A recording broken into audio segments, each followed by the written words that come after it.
So for my observation, I'm looking at a fourth grade student with mild to moderate autism. He is not necessarily nonverbal, but he does choose not to speak to others frequently. I would characterize this student as being hyposensitive. He often appears lethargic, and like I said, he does not speak to others. He might interact with others during the math game portion of the lessons, but when he's required to do independent work with math, he does require one-to-one assistance, and at the time he's still not speaking unless directly spoken to, and answers in 1 to 2 word answers.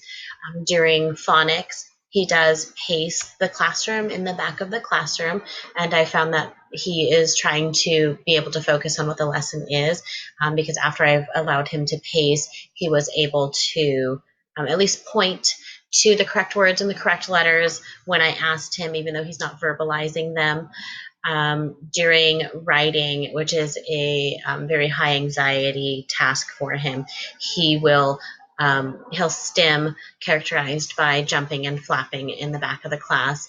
And I've been able to alleviate some of those stimming behaviors by providing replacement behaviors of telling him to ask for a break by showing a number 1 on his finger. So he'll have a break, and then I've lowered the requirements of the task. Instead of writing a paragraph like the rest of the class, he'll have sentence frames with a word bank that he has to plug the words into. He is able to identify what zone he is in. If asked directly, what zone are you in, he can say he's in the green zone or the blue zone. I don't think he's quite identifying with the red or yellow zones quite yet. He does smile at jokes, but he does not laugh at them. And he is able to recognize some of the stronger emotions. If he's shown pictures, he can say mad, sad, angry. He's not yet recognizing some of the more subtle emotions like confusion or excitement. He does get visibly frustrated with the increased effort required for certain tasks. Like I said, with writing, it's a high anxiety task for him.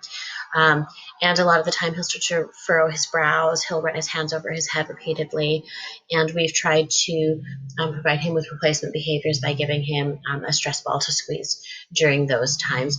So after my observations, I did deem him to be considered a hyposensitive person with autism. I'm not seeing any hypersensitivities or any mixed sensitivities with him.